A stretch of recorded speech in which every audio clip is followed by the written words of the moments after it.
Wakati jeshi la Israel likijigamba kwamba limetawala anga ya Iran, jeshi la walinzi wa mapinduzi ya Kiislamu ya Iran nalo linasema kwamba siku ya leo Jumatano limeshadhibiti kikamilifu anga ya Israel na kwamba mashambulizi yao hayana kipingamizi.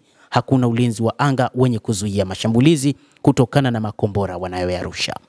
Kulingana na IRGC, Iran imetuma makombora ya Fatah-1 katika wimbi la 11 la mashambulizi ya Israel ambalo limeanzishwa tangu mwaka 2023, ambapo kombora la Iran la Fatah-1 hypersonic missile lina uwezo wa kuruka kuanzia umbali wa kilomita 1400 hadi 3000 na lina uwezo wa kubeba mzigo wa kilo 350 hadi 450.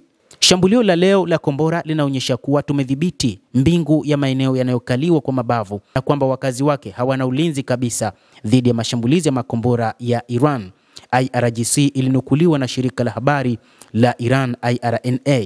Hata hivyo, wakati huu Israel inapata mshtuko mkubwa kutokana na mashambulizi hayo, ambapo wakati huu Iran imeanzisha mashambulizi kwa kutumia makombora ya Fatah, na sasa ni wakati ambapo Marekani imechanganyikiwa na kuona kuna haja ya kuingilia kati mpango huo. Hata hivyo, wamekaa katika vikao ambapo Donald Trump na timu yake wamekuwa wakijadiliana namna ya kuisaidia Israel kutokana na makombora haya ya Fatah ambayo yameanzishwa kwa mara nyingine tena kushambulia Israel. Licha ya mpango wao wa kushambulia vinu vya nyuklia, Israel imekuja na mpango mwingine wa kushambulia kwa kushirikiza katika maeneo yenye makombora ya ballistic, lakini pia wakiwa na mpango wa kudukua mawasiliano ya kielektroniki ya Iran ndani ya gridi ya kijeshi, na hii ndio itakayosaidia kuua baadhi ya viongozi wa kijeshi wa IRGC na hata baadhi ya viongozi wa kitaifa. Hii ni karata nzuri ambayo Israel inadai inaicheza kwa sasa. Hata hivyo, imechukua saa kwa mafundi wakuu wa Iran kurejesha gridi yao, na wakati huu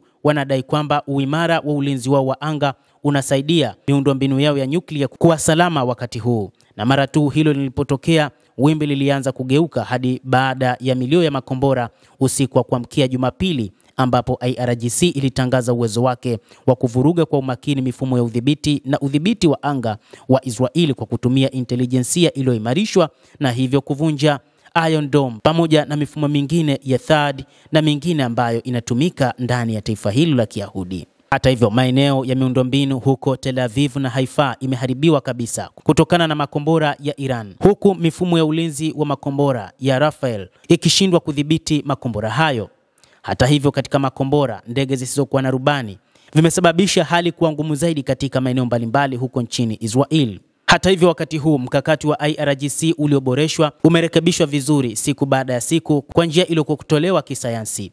Hata hivyo, ni ngumu sana kwa IRGC kudhoofika wakati huu kama ambavyo wenyewe wanasema. Basi mtazamaji, endelea kutufuatilia, lakini usisahau kulike, usisahau kucomment, kadhalika na kusubscribe channel yetu hii ili upate habari hizi kwa mapana hapa The World News. Mimi ni Adam Hussein, endelea kuwa nasi wakati wote.